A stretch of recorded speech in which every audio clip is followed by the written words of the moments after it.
جنت میں لے کے جائے گا رحمان کا کلام۔ صلو علی الحبیب صلی اللہ تعالی علی محمد۔ کتاب اللہ میرے رب کا کلام، قرآن کریم، اس کی شان و عظمت، عظم و شرافت کیا کہنا، سبحان اللہ۔ قرآن کریم میں اولین و آخرین کی ہر چیز کا روشن بیان، تحت الثری، ساتویں زمین کے نیچے سے لے کر ساتویں آسمان کے اوپر افق اعلیٰ تک ہر چیز کا بیان۔ قرآن کریم میں دنیا کی ہر چیز کا بیان ہے، قرآن کریم میں آخرت کی ہر چیز کا بیان ہے، دین کی ہر چیز کا بیان ہے، اور قرآن کریم رحمت ہے، بشارت ہے سارے عالم کے لیے۔ قرآن کریم شرعی احکام ظاہر کرتا ہے۔ قرآن کریم نے سارے علوم غیبیہ آخری نبی مکی مدنی صلی اللہ علیہ وسلم پر ظاہر کر دیے۔ قرآن کریم سے دلوں میں نور پیدا ہوتا ہے۔ قرآن کریم آپس کے جھگڑوں کے فیصلے کرتا ہے۔ قرآن کریم ایمان والوں اور کفر والوں میں فیصلہ کرنے والی کتاب ہے۔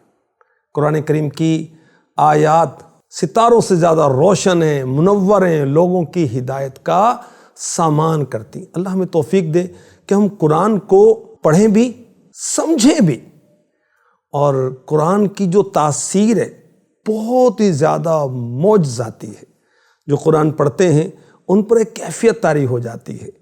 اللہ اکبر۔ نرم و نازک انسان کی تو کیا بات ہے، مضبوط اور مستحکم پہاڑ جو ہیں، اگر ان کو ادراک دیا جاتا، فہم دیا جاتا، عقل دی جاتی جیسے انسان کو ہے، اور قرآن اس پر نازل ہوتا تو یہ پہاڑ بھی ریزہ ریزہ ہو جاتے۔ جی ہاں، قرآن پاک نے خود بیان کیا سورہ حشر کی آیت نمبر 21 میں، لو انزلنا هذا القرآن على جبل لرأيته خاشعا متصدعا من خشية الله وتلك الأمثال نضربها للناس لعلهم يتفكرون۔ اگر ہم یہ قرآن کسی پہاڑ پر اتارتے تو ضرور تو اسے دیکھتا جھکا ہوا پاش پاش ہوتا اللہ کے خوف سے۔ اور یہ مثالیں لوگوں کے لیے ہم بیان فرماتے ہیں کہ وہ سوچیں۔ قرآن کی رقت، قرآن کا سوز، قرآن کی تاثیر کیا کہنے۔ ایک صحابی رسول کا واقعہ آپ کو سناتا ہوں کہ جنہوں نے قرآن سنا ان کی روح پرواز کر گئی۔ ان صحابی کا نام ہے حضرت سیدنا مسور بن مخرمہ رضی اللہ تعالی عنہ۔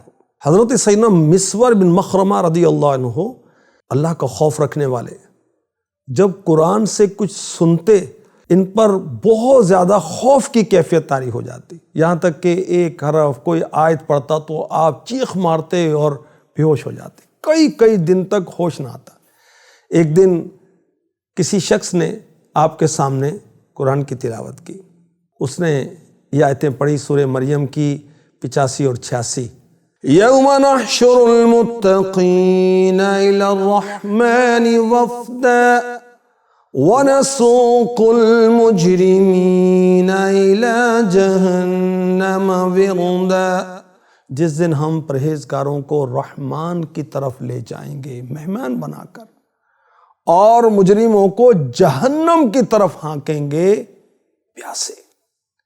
یہ سن کر حضرت سیدنا مسور بن مخرمہ رضی اللہ عنہ نے کہا، آہ میں مجرموں سے ہوں، میں متقی لوگوں میں سے نہیں ہوں۔ اے قاری قرآن، یہ دونوں آیتیں دوبارہ پڑھو۔ انہوں نے دوبارہ پڑھی، یوم نحشر المتقین الی الرحمن وفدا وَنَسُوقُ الْمُجْرِمِينَ إِلَى جَهَنَّمَ وِرْدًا۔ قاری نے دوبارہ جب یہ آیتیں پڑھیں تو آپ نے ایک نعرہ مارا اور آپ کی روح مبارک آپ کے جسم سے پرواز کر گئی۔ اللہ اکبر۔ صحابی رسول کتنے خوف خدا والے تھے، اور قرآن پاک میں اللہ تبارک و تعالیٰ نے اثر کتنا رکھا ہے، سوز کتنا رکھا ہے۔ ہم قرآن پاک پڑھتے تو آپ نے دیکھا ہوگا کہ بے ساختہ قاری قرآن جھومنے لگتا ہے۔ سبحان اللہ۔ جن کو قرآن سمجھ میں نہیں بھی آتا وہ توجہ سے جب سنیں تو ان پر بھی کیفیت طاری ہو جاتی ہے۔ سبحان اللہ۔ اللہ ہمیں خوش الحانی کے ساتھ قرآن پڑھنے کی اور سننے کی توفیق دے، اور جو سمجھ کے پڑھتے ہیں، اور ہونا بھی یہ چاہیے کہ جب ہم تلاوت قرآن کر رہے ہوں تو رحمت والی آیتیں آئیں تو اللہ سے ہم رحمت کا سوال کریں، اور جب اللہ کی پکڑ کی آیتیں ہوں تو اس وقت ہم اللہ سے ڈریں اور اللہ پاک سے پناہ مانگیں۔ جنت کا تذکرہ ہو رہا ہو تو ہم اللہ تبارک و تعالی سے جنت کا سوال کریں، اور جب جہنم کا تذکرہ ہو رہا ہو تو ہم اللہ سے مانگیں، یا اللہ مجھے جہنم سے بچا، یا اللہ مجھے جہنم سے بچا، یا اللہ مجھے جہنم سے بچا۔ حضرت میمون بن مہران رحمۃ اللہ علیہ فرماتے ہیں کہ آیت کریمہ نازل ہوئی، یہ سورہ حجر آیت نمبر 43 سے، وَإِنَّ جَهَنَّمَ لَمَوْعِدُهُمْ أَجْمَعِينَ، اور بے شک جہنم ان سب کا وعدہ ہے۔ حضرت سیدنا سلمان فارسی رضی اللہ عنہ نے چیخ ماری، اپنا ہاتھ سر پر رکھا اور بے ساختہ خوف خدا کی کیفیت میں بھاگنے لگے، اور 3 دن تک ان کا پتہ نہ چلا۔ گناہ گار ہوں میں، لائق جہنم ہوں، کرم سے بخش دے مجھ کو، نہ دے سزا یا رب۔ غور کیجئے قرآن کی کتنی تاثیر ہے، کتنا اثر اللہ تبارک و تعالیٰ نے قرآن پاک میں رکھا ہے۔ خوف خدا کی آیتیں، اللہ کی پکڑ کی آیتیں، اور قرآن خوشخبریاں بھی سناتا ہے ایمان والوں کو اور نیک اعمال کرنے والوں کو۔ آمنوا وعملوا الصالحات، آمنوا وعملوا الصالحات 56 ٹائم قرآن پاک میں ارشاد ہوتا ہے، اور کفار کو ڈرایا جاتا ہے، جو مرنے کے بعد اٹھائے جانے پر ایمان نہیں رکھتے ان کو ڈرایا جاتا ہے، اور برے اعمال کرنے والوں کو بھی ڈرایا جاتا ہے، سود خوروں کو بھی ڈرایا جاتا ہے، اللہ رسول کے نافرمانوں کو ڈرایا جاتا ہے، بے نمازیوں کو، زکوٰۃ چھوڑنے والوں کو ڈرایا جاتا ہے۔ اللہ اکبر۔ مگر ہم اس کو سمجھ کے پڑھیں تو یہ کیفیات ہم پر مرتب ہونا۔ تو قرآن کی آیات میں اللہ تبارک و تعالی نے بہت سوز رکھا ہے، بڑی رقت رکھی ہے، اور ہمارے اکابرین جو ہیں، ہمارے بزرگ، ہمارے بڑے قرآن پاک جب سنتے تو ان پر عجیب کیفیت طاری ہو جاتی تھی۔ چنانچہ حضرت زرارہ بن ابی اوفا رضی اللہ عنہ بہت عبادت گزار، بہت دنیا سے بے تعلق ہونے والے، خوف خدا میں ڈوبے رہتے تھے ہر وقت، جب یہ قرآن پاک کی تلاوت کرتے اور وہ آیتیں پڑھتے جس کے اندر عذابات کا تذکرہ ہے تو یہ کانپنے لگتے تھے، اور کبھی کبھی تو خوف خدا سے ان کی کیفیت ایسی ہوتی کہ بے ہوش ہو جاتے۔ ایک دن فجر کی نماز میں آپ نے سورہ مدثر کی آیت نمبر 8 اور 9 تلاوت کی۔ فَإِذَا نُقِرَ فِي النَّاقُورِ فَذَلِكَ يَوْمَئِذٍ يَوْمٌ عَسِيرٌ، پھر جب سور پھونکا جائے گا تو وہ دن کرا دن ہے، یعنی سخت دن ہے۔ اللہ اکبر۔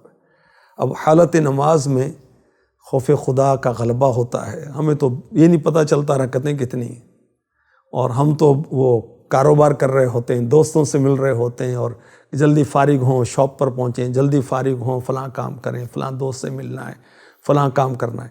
مگر یہ اللہ والے نماز کیسے پڑھتے تھے اور تلاوت کیسی کرتے تھے؟ تو نماز کی حالت میں خوف خدا کا ایسا غلبہ ہوا کہ آپ کانپنے لگے اور زمین پر آ گئے، اور آپ کی روح پرواز کر گئی۔ اللہ اکبر۔ یہ اللہ کے نیک بندے نیکیاں کرتے تھے اور اللہ سے ڈرتے تھے، ہم گناہ کر کے بھی اللہ سے نہیں ڈرتے۔ حضرت سلمان فارسی رضی اللہ تعالی عنہ کا بھی ہم نے سنا، قطعی جنتی، ہر صحابی یہ نبی جنتی جنتی، مگر یہ خوف خدا ہے کہ خوف کی آیتیں جب نازل ہوتی ہیں، اللہ تبارک و تعالی جن آیات میں اپنی پکڑ کا ارشاد فرماتا ہے، جیسے ان بطش ربک لشدید، بے شک تیرے رب کی پکڑ بہت سخت ہے، تو جو خوف خدا رکھنے والے ہیں ان کی کیفیت بن جاتی ہے۔ ہم تو نہ پڑھتے ہیں، نہ سمجھنے کی کوشش کرتے ہیں، اور نہ ہماری یہ کیفیات ہوتی ہیں۔ اللہ ہمیں گناہوں پر ندامت کے آنسو نصیب فرما دے، برائیوں پہ پشیماں ہوں رحم فرما دے، یا اللہ برائیوں پہ پشیماں ہوں رحم فرما دے، ہے تیرے قہر پہ حاوی تیری عطا یا رب، آمین۔